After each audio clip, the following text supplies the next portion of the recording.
ويان waxaanu ka hadlaynay on maanta tashi weyn uu ka dhacay dhibaatada nabadgelyo xumada ee al-shabaab ku hayso gobolkan waqooyi bari Allaama oo runtii in shacabka dawladda siyaasiyiinta madaxda oo dhanbo culumaad diinka dadka maxay ahayd beelaha ka tirsan kulli in maartay loo midoobo oo waxaan laga hortago u baahan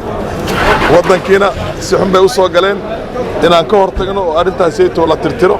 aynu ka wada hadalnay maxaa dhawaa murtaziqiin wadadana diin haysanin wadad arimo kale oo siyaasad kale iyo nooc kale ma arti ku shaqeynayo marka annagana waxa weeyaan wax alla wixii wadaan hayno mujtamac guud oo meeshan oo ay ku soo duleen inaan ma arti laga badbaadiyo marka saasan anaga isku afgaranay waanu ku holgaleynaa insha Allah